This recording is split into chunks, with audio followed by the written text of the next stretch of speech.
Okay. And as more people join in, we have our agenda and we have a survey for the community meetup. So if you have any feedback about this event, please do share it with us on this survey here that I shared on the chat box. And the agenda for everybody to see is here.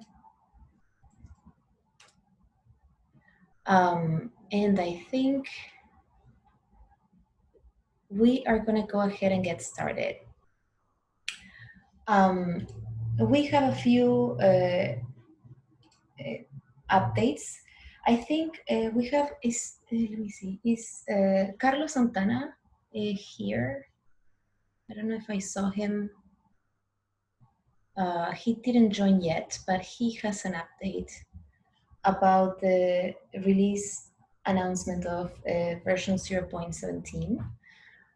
So as soon as Carlos joins, I'm gonna ask him to give that update. But until then, we're gonna start with an update from the documentation working group. So we need your help communicating new releases for Knative. So what I did was I added a section on the blogging guidelines that describes what these blogs should look like. So if you want to volunteer to write a blog about a new release or a new feature of Knative, you have guidance there, and I can link, the link is on the agenda. So we will be really happy to see more more involvement from community members in helping us to communicate these changes to the community of Knative. I think Matt Moore is going to give an update about Hacker Days. Matt, are you there? I don't see you. I believe that Matt had something else he had to attend to during this time. Yeah, okay. he had some, but I can talk about it. So basically, so Matt and I gave a talk, or we had an AMA during the KubeCon, and some of the folks that participated there were like, hey, what's the best way for me to come in? I'm a new contributor, interested in contributing. How do I come and ask questions and everything else? So for a long time, we have had this Hacker Days thing, which is every Friday we would go and try to go and build something, whether it's on top of Knative or see how we can hold it differently and unexpected ways, or just build some stuff, hack. The name comes from hack in Kirkland, because most of those happened probably at Matt's house so that's where that comes from. But tying that back in the AMA, we're like, hey, why don't we start having these virtual hacking days where we can just come in, ask questions, maybe not even hack, talk about cool stuff. So for the last few weeks, we've been having those, and folks have been coming in, asking questions, talking about some of the cool things they have built and so forth. So we thought that would be another way for people to come in and start showing also on what they might have built. So Matt put together this doc that basically says, he shared it actually, and I'm looking right now to see if he actually posted on the calendar, but there's a sign up sheet. Okay. If you want to go ahead and come in and show your wares, you can do that as well. It was posted on general. I'll make sure that we'll add the sign up sheet. It's low key. Come in, hang out, and come chat with us. That's what that is all about. So awesome. So it's come hang out and show us what you've built. Essentially, or just ask questions. Or just yeah. Okay. Ask questions, hang out, talk about stuff. Awesome. Great. Thank you It's so much Friday, for yeah. And I was just curious because I saw that it's taking place in the afternoon in the Pacific time zone. So yeah, have you had any feedback about from maybe some community members that live in different time zones or anything like that, or that hasn't happened yet? It just hasn't happened yet. We kind of talked about it. We wanted to see, it's like, hey, we are throwing a party. Is anybody going to show up? And if nobody shows up, it is what it is. But yeah, we would totally be open for changing time zones. Awesome. And or maybe do more than one if, yeah, like Evan is saying on the chat.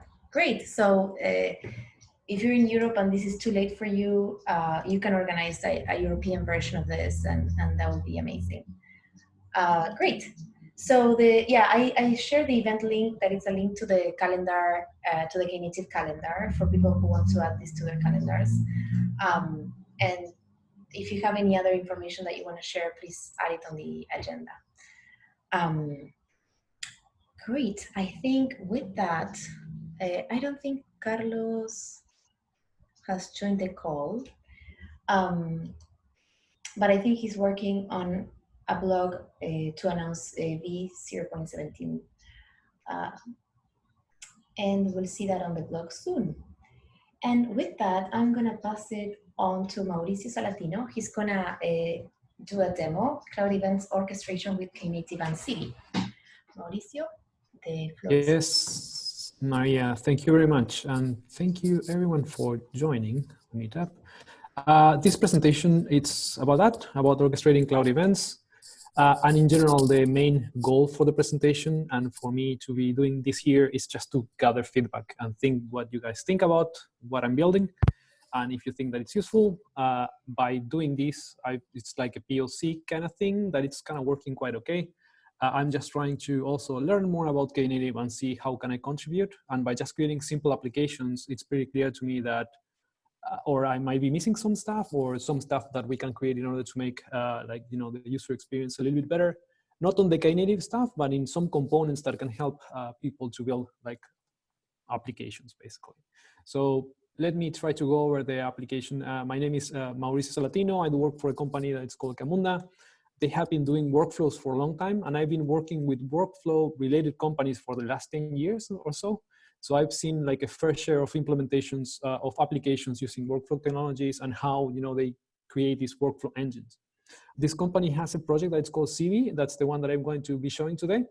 And that project, basically, it's a cloud native re-implementation of what we traditionally know as a workflow engine. That's quite cool. It's adapted to, you know, the modern infrastructure. And I'm also a Learn K8s instructor. We do Kubernetes trainings for that.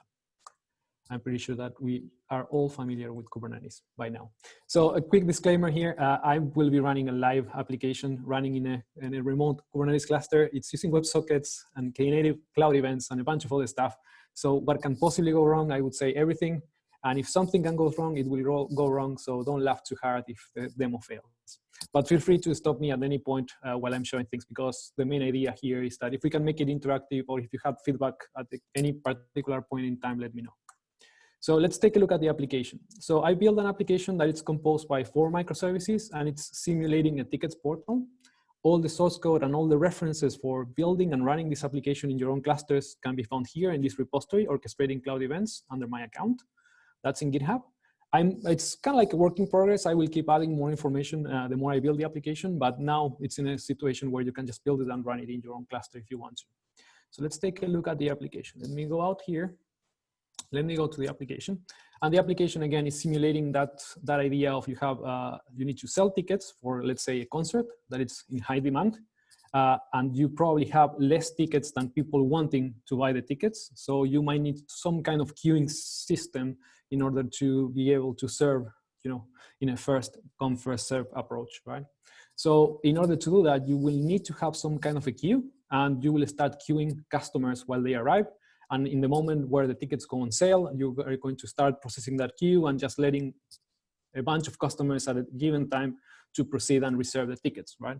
If they manage to reserve the tickets in their session, they will just acquire the tickets. If not, they will just leave the tickets for the next person in the queue, right? So this is basically the application. What I can do here is I can generate some, you know, sessions just to simulate that there is people in the queue here. So now I have a queue with, let's say, 10 people. I can join the queue in there, and I'm now 10 because there one just left the queue, right? And I can generate more at the end as well, just to simulate like a normal queue, right? Like I'm there in the middle, right? And one interesting thing to notice here is that I will be refreshing the state of the queue for every customer using WebSockets. So I'm just pushing events to each of the, you know, customer browsers in order to just update their position in the queue, right? That's just a thing just to take into consideration from like the architecture of the application. So what I can do here is I can just simulate people just going out of the queue. So I just jump towards the first place. Just remove that. And now I'm in the beginning of the queue. So next, it's going to be my turn. I can wait for that and make that happen. And again, I will be just notified because I'm getting a WebSocket notification message saying, yeah, now it's your turn. Now you can reserve your tickets, right? And as you can see, there are a bunch of weird IDs there that represent my session and basically will validate that I am now, allowed to move forward into the process of buying my tickets. And here you can just select the amount of tickets and the type of tickets, right? Let's say I just want to reserve 2 tickets. And as soon as I click reserve, the main idea here is that I'm going to go to the pool of tickets, available tickets, and I will lock, in this case, 2 for my reservation.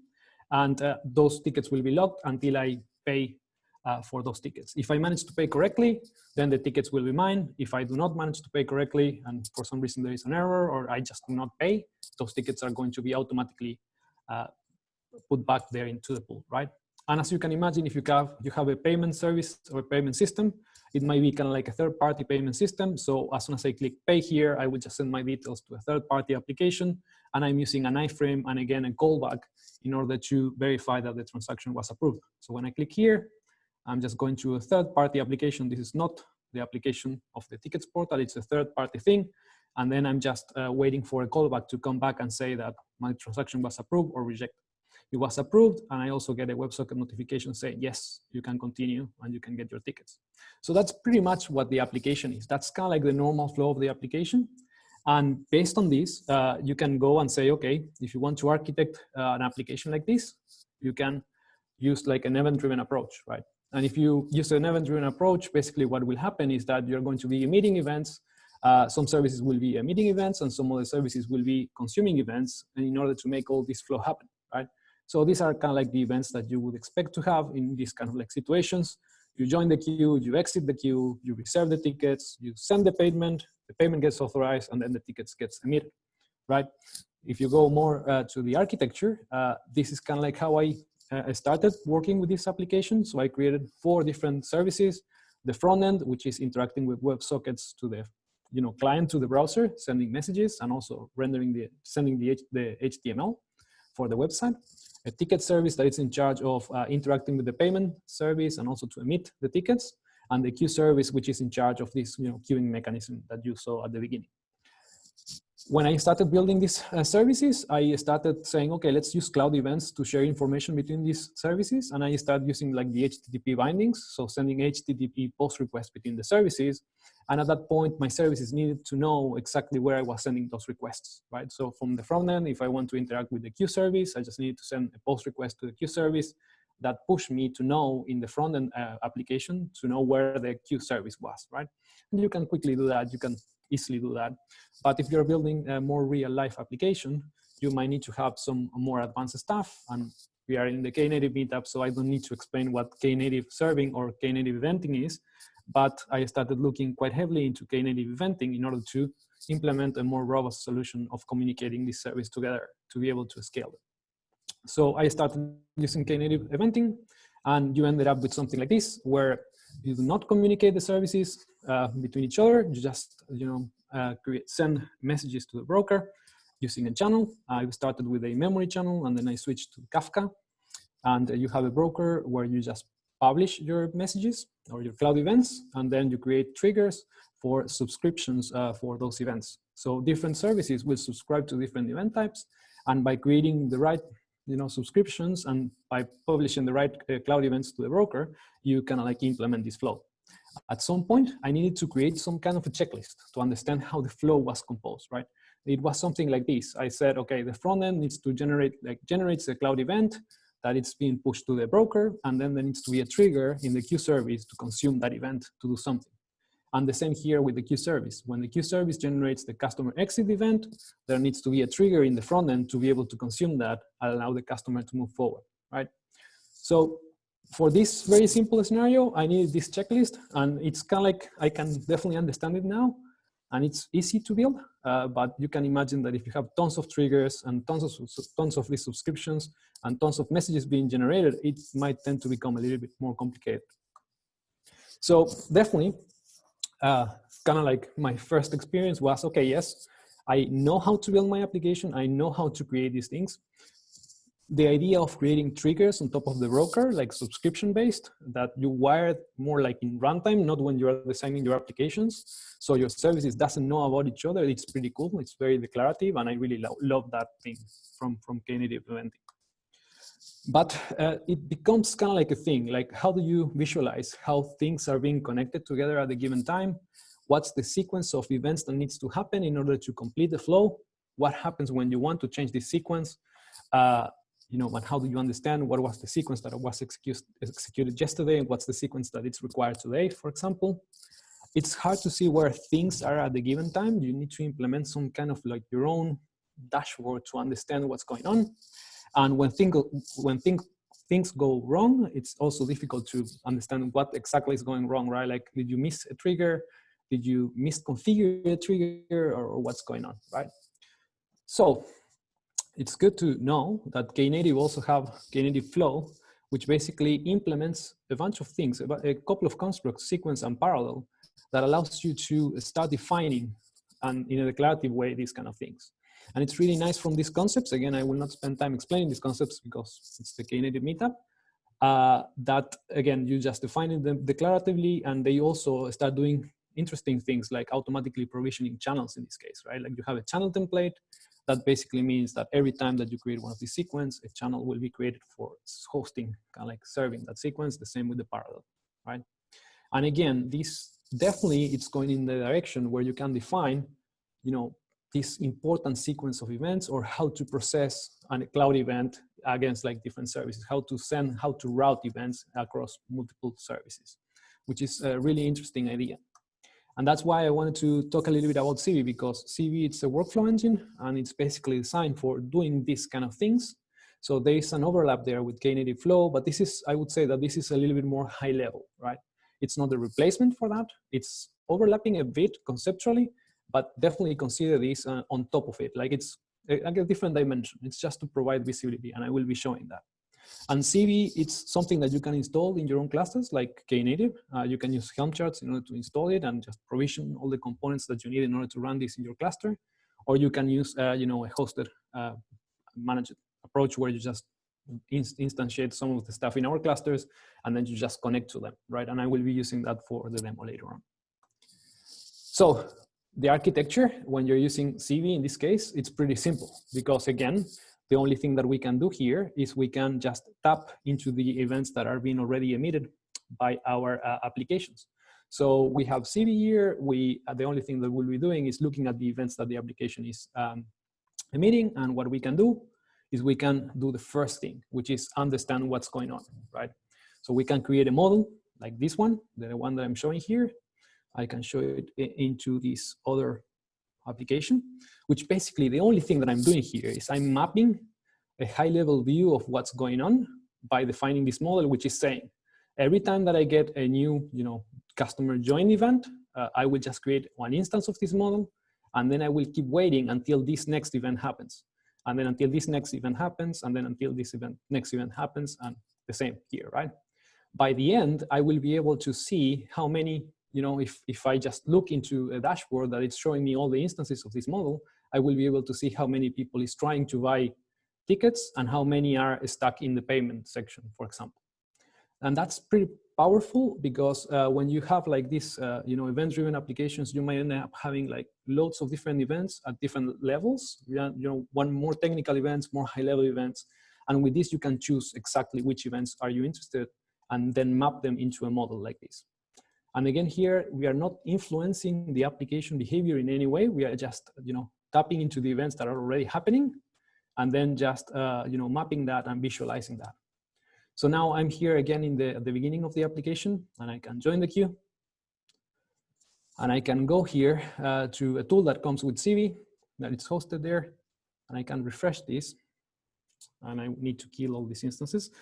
These are the instances that I've started before when I did the first demo, and I had like 20 instances running in there.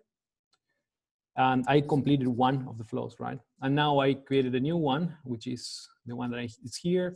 I'm already out of the queue. I should reserve my tickets. Let me see if I can order them in the right way. So this should be the instance that I'm looking at, right? So what I can do here is I can just reserve the tickets, Let's say that I want to reserve 4 tickets. And I should be able to see here that this flow, it's moving forward. As soon as it receives the events, it will move forward, right? Now it's waiting for the payment. So pretty easy to visualize. If I go back to the dashboard, I can see all the instances that are running, like with a quick, quick overview, exactly where my customers are by just mapping the application events that are already happening, right? That's one thing that you can do with Zeebe. Let's move to the next one. The next thing that you can do is you can take one step forward, right? Usually I tend to show this kind of like diagram, but because we are in a Knative meetup, I decided to go a little bit deeper on how the architecture of the integration works. And it's pretty simple as well, right? So what Zeebe has is here something that I'm calling Cloud Events Router, which is basically the one that it's tapping into the broker for my application, where the messages, where the cloud events are being sent. It's picking up the events and then forwarding those events and mapping things to an instance of the workflow engine. The dashboard that I showed before, it's called Operate. That's the yellow box there in the bottom. And the workflow engine has been already provisioned and it's running in Camunda Cloud. So it's not running in the same cluster where I'm running the services of my applications, but the workflow engine can be provisioned in the same cluster if you need to do that because you are in an on-prem solution or something like that. And because of this kind of like of architecture, nothing stops us to say, okay, now we want to, create the triggers for notifying the Cloud Event Router about the events of my application. So the only thing that I needed to do in order to tap into that broker and get the events being sent to the workflow engine is just to create an extra bunch of triggers just to send the normal events to the right services, but all the events also to the events router that I have, right? And the funny thing is that because I have a model here that it's defining already the interests in different event types, I can automatically generate those triggers dynamically. There is no need for the user to create these extra triggers, right? If they are defining models that are interested in events, those triggers can be automatically generated and deployed into the cluster for automatic forwarding of those events. And that takes us to the second thing that you can do when you're using a workflow engine, which is providing a lot of other features around what you can do. Instead of just visualizing, you can start decorating and enhancing your flows, right?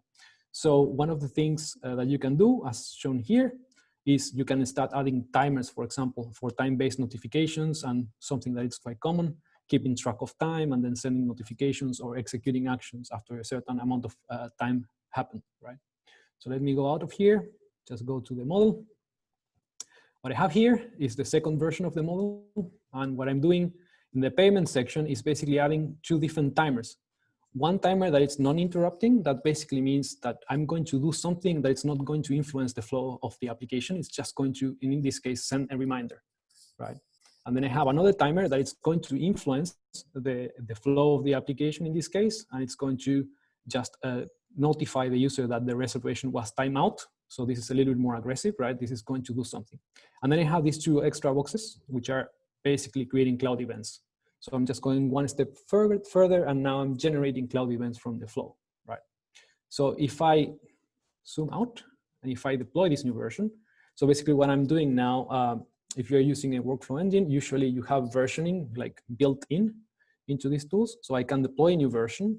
I should be able to go back to the dashboard and see here that I have a new version deployed. Let me see if I have a new version. Now I have a new version, and I've configured my application just to basically use the latest version all the time. So now if I have a customer that is coming back here at the beginning, it's coming back at the beginning and joining the queue, it's going to start using the new version of the flow that I described here.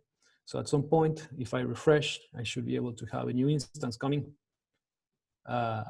being created here with this model. And of course, it's going to take more time than usual because it's a live demo, right? That's how it works. Yeah, that's really interesting.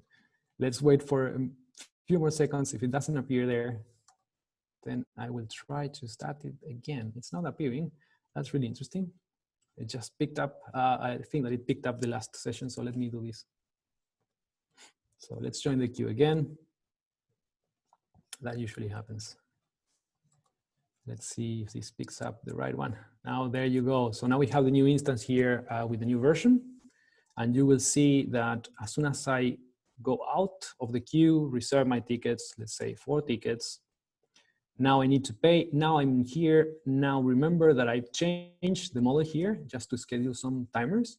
So as soon as the workflow arrives to this stage, every 10 seconds it will start sending a notification. That's what this timer is saying. Every 10 seconds, you just do that.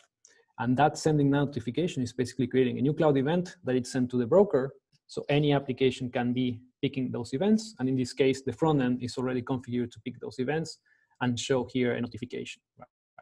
So I have a cloud event being emitted every 10 seconds. It's appearing here.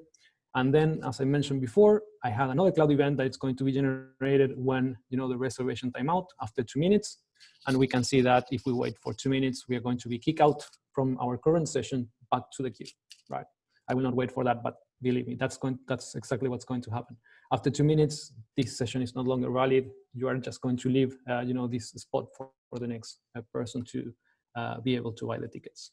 So as you can see, you can start decorating these things, and you know, now you can start taking actions. That takes us to the next level, which is a little bit more complex, which is orchestration.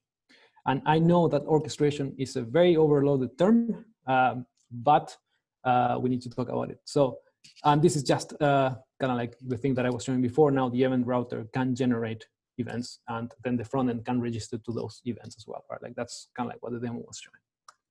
And finally, like again, orchestration, we in the workflow terminology, orchestration, it's a little bit more about taking control and making, you know, flow control and decisions based on the data that we have. So orchestration is when you take control of the things, of the flow of the application. So not only consuming and mapping things that are happening, but also executing things in the flow, right? So you can do stuff like this, right? So you can have a more complex flow, which is, for example, in this case, using a subflow here, that it's basically saying every time that we start buying the tickets, we are in customer buying tickets stage or milestone or something like that, or like, you know, in this space. And for more bigger and more complex flows, that makes a lot of sense because you might end up having lots of events being emitted or consumed, and then you want to separate them in different stages. And it also allows us to register these kind of like boundary events that basically allows us to say, no matter where we are in the flow, if we receive one of these events, customer abandoned the queue, we will just exit here, right? And we will have all the data of where the customer was when they decided to abandon, right? So also, as you can see here, it's like we are just not listening to events, but we are also generating events in the middle of the normal application flow, right? And this basically having these kind of tools that allows you to change the models dynamically and deploy new versions of the models allows you that flexibility of changing and adapting to, you know, changes in the business side, right? So I can show you that example as well, which allows us to see a little bit more about, like, you know, tracking different ways of ending the flows. So if I deploy this one, again, I will have a new version of the flow, a new version of the model, and when I join the queue again, I will be using this. But now I will be able to abandon, you know, the process, and I should be able to see that, you know, I have a bunch of customers going into that direction and a bunch of customers completing, you know, the normal flow of the application. So just quickly show that. Let me see if I have the new version. I have version 10 in there, and I can definitely start creating new instances for that here. So I will join that queue again. I'm just getting, again, here a notification. WebSockets become kind of like one big part of what I was trying to do. And I realized that I can definitely start reviewing and researching a little bit more about what's implemented in the community for WebSockets specifically. Because if I want to scale, really scale this application, that cloud events routing through WebSockets to the right browser based on a session ID or something like that becomes quite complicated and something that everybody will need just to code by hand unless I'm missing something. So it might be interesting to create some kind of like router for WebSockets that does that automatically. So we can go here and you can see that I'm in the new section. Again, this here is highlighting that there is one instance in this section. And if I go and generate more instances here, you should be able to see that now you have more instances being created there. Now you have 11 instances in this section. You see 10 are there. and I can go here to the backend to remove some sessions, and that's basically automatically generating that customer abandon queue event, which is basically keeping track of how many of these executions are going through that path. At some point, they will just go there, believe me. And it might be because they are completed already, right? So I can see here also with some filters, how many were completed, how many are active. And also something that I didn't show that I'm planning to add to the demonstration is incidents. So finding when things are going wrong, right? Maybe getting events out of order, or maybe getting something that I was not expecting that will be reported here. And we have some tools in order to be able to retry or to resend events if that's needed. So hopefully that makes some sense. And just to mention again, because I'm in here in the Knative meetup, we have something that it's called the Zeebe Operator, which is basically provisioning these workflow engine instances. And that's the one that should be in charge of every time that we deploy a new version of our workflow, to go through it, scan it, and understand how many triggers do we need to create. Right now, I'm doing a bunch of that stuff in the Cloud Events Router, but that's the responsibility of the operator, where we also have a CRD type for the workflow definition, the model that I'm showing here. So basically, there is a CRD type that takes this model and allows you to declaratively say, I have a new flow, just apply it with kubectl, and then automatically deploy that into the infrastructure, deploy that into the workflow engine, generate all the triggers that you need, and then just allow the users to create new instances of those things. And of course, that operator nowadays is creating instances in your own infrastructure, but it's part of the plan to also be able to create instances remotely on the software as a service approach as well. So that's kind of like one of the things that I will be working on in future iterations. Next steps for me, like based on where I am right now, it's definitely work a little bit more on those templated channels, like in sequence and parallel. So I just want to be able to replicate the same experience that those Knative, native types have, that idea of creating templated channels and kind of like improving the mechanisms on how I'm doing things on the workflow side. And that needs some more refinement, than I will appreciate any feedback around that. Workflow engines also, they are being built by default to mix and allow interactions between humans and systems and events in this case. So what I want to add to the demo is something like an intermediate step. So for example, in here where the user is, like there is an admin user or someone that needs to execute some kind of like tasks that requires a specific form and a specific connection. So I can just model that and include user interactions in here. If I'm interested to do that, there are some use cases that make it more clear for like, for high level uses. And again, the thing that I mentioned about WebSockets using Stomp, I'm not using Stomp now, I should be using Stomp. And also I was looking a little bit into RSocket, which looks pretty promising. So kind of like trying to understand if the Knative community is interested in having some components around that, just to forward cloud events and just to being able to build these more kind of like reactive applications. So that's pretty much my presentation. I hope that I didn't spend too much time on it. And I hope that I give enough information for, for getting some feedback from this amazing community.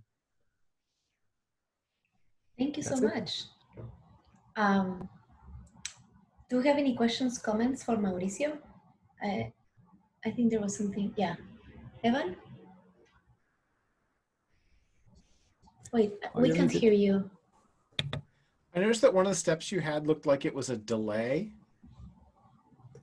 One of the steps that I had was a delay. Let me see, let me go back. Is that a function or some sort of built-in thing from Zeebe?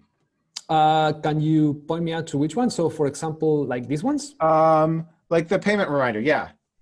So this is not a delay, this is a timer. So this is like a recurring timer that it's going to trigger an event every, like a timer definition, right? Like, so you can say every 10 seconds, just repeat and generate that event. And as soon as that event gets triggered, you're going to execute whatever this is in this case. And you can add any number of steps. I guess my question was, is that actually a function that's running where the container is sitting there for 10 seconds doing a sleep? Or is that like some sort of multi-tenant service where like there's one container for the whole cluster? Yeah, that's a good question. So in general, let me go back here. So that's part of this piece, right? The workflow engine will solve that for you in a transparent way. You don't really need to care where is that running.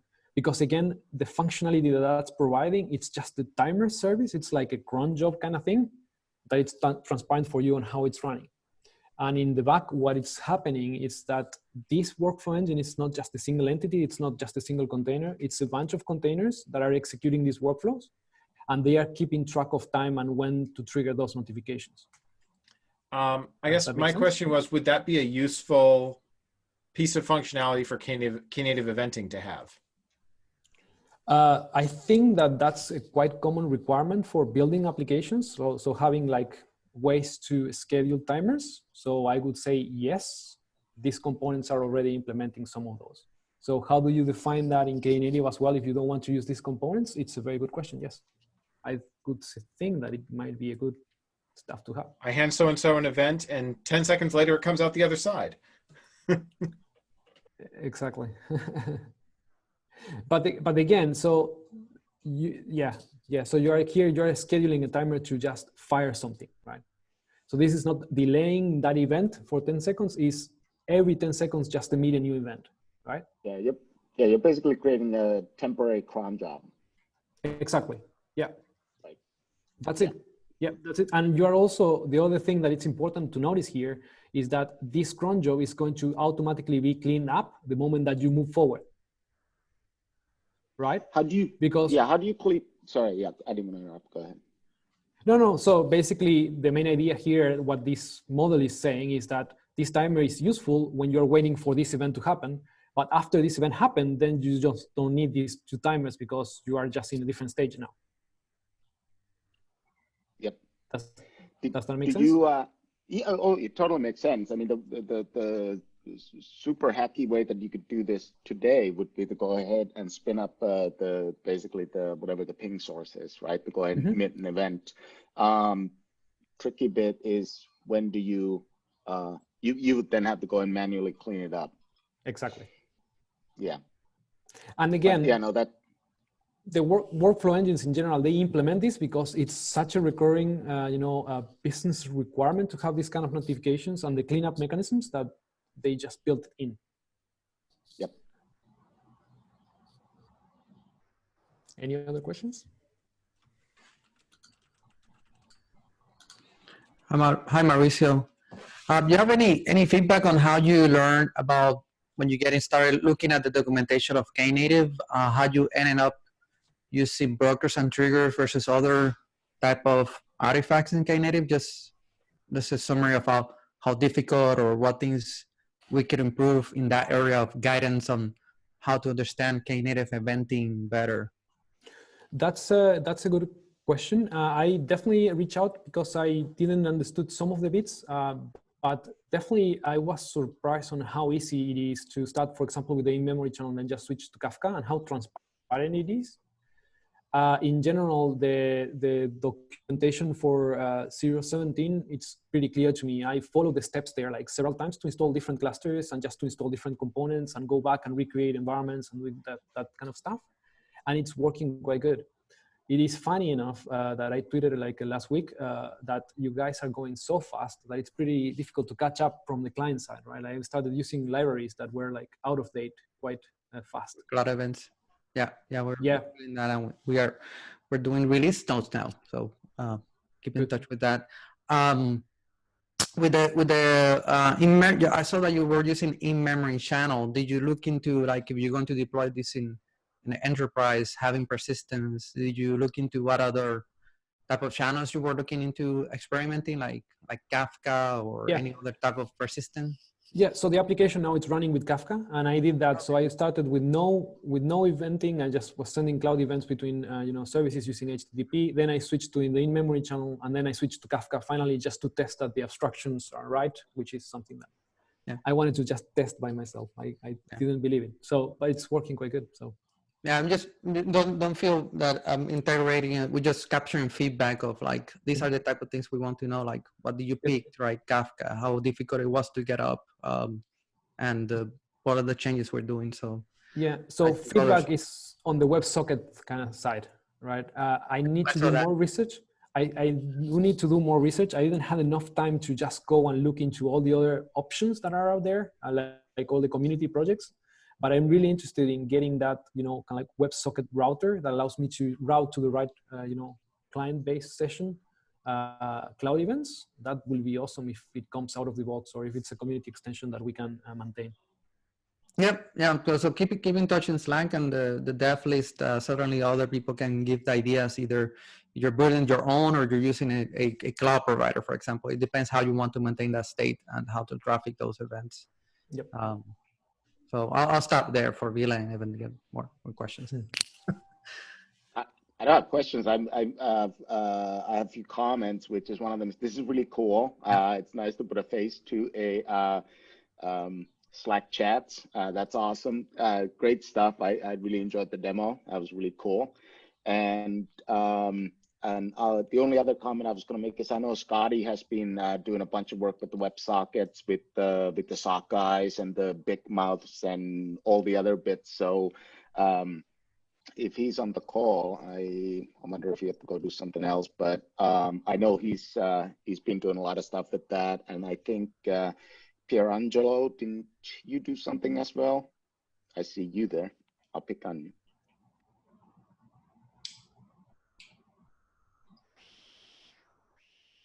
No, okay, no WebSocket. Yeah. I do polling. Good. I will just reach out, try to figure out who is the one working on it, and try to help there if I can, or try to come up with an example of this component like on isolation, so we can just build something. If somebody else is interested, you know, feel free to join. And lastly, I was going to say a great job, everybody, on getting our docs into a better shape. It's been one of my pet peeves for a while. So that's great to hear that it actually helped. So good job, everybody. Awesome. Anybody has any more questions or comments or feedback for Mauricio?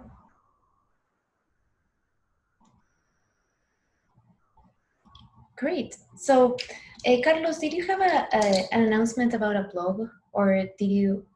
I saw you wrote something on the agenda, and I wasn't sure if you wanted to mention it to the community. I'm going to mute. Just a quick shout out that we are trying to make use of release notes as a global. We have multiple components being released and cut at different times, but we are I'm working on trying to get that drumbeat again of doing release notes. So they're going to come out in 0.18 and forward. So check out the website under blogs. There's now release notes, and you can glance on what are the new changes or updates across all the components, the CLI, the operator, eventing, serving, contrib eventing, all of them are in one place. Awesome. And I think Evan has an announcement as well. And Carlos, if you have a link for your announcement, please add it on the agenda. Yep. I can link the agenda again. Evan, go ahead. Yeah, so this is totally me stealing the thunder from a lot of other people's hard work. I see Paul and Ron on here who've put a lot of effort into this, for example. But there's currently a discussion about updates to the Knative governance model, and I'll put a link to the PR. But there are some substantial changes that I think people are mostly pretty positively excited about. But if you're interested in how do I get involved in things like steering, it might behoove you to take a look at the discussion.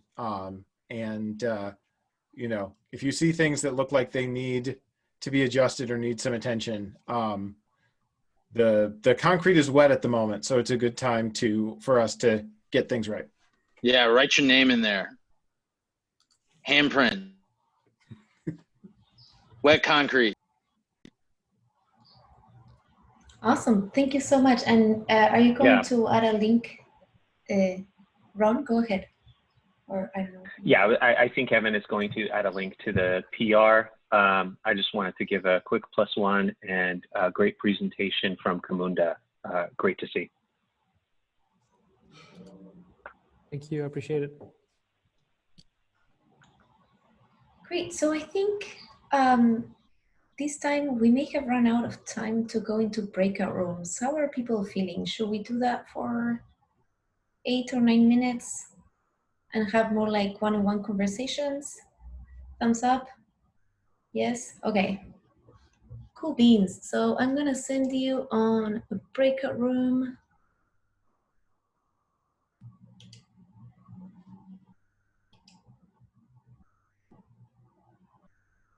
Cool, so you should have seen a link. And bothering people. So I just wanted to bring you all back to, I think everyone is here? Yes. Thank you all for joining the Knative meetup. Please do take a few minutes to fill out the survey so that we know how we can improve this.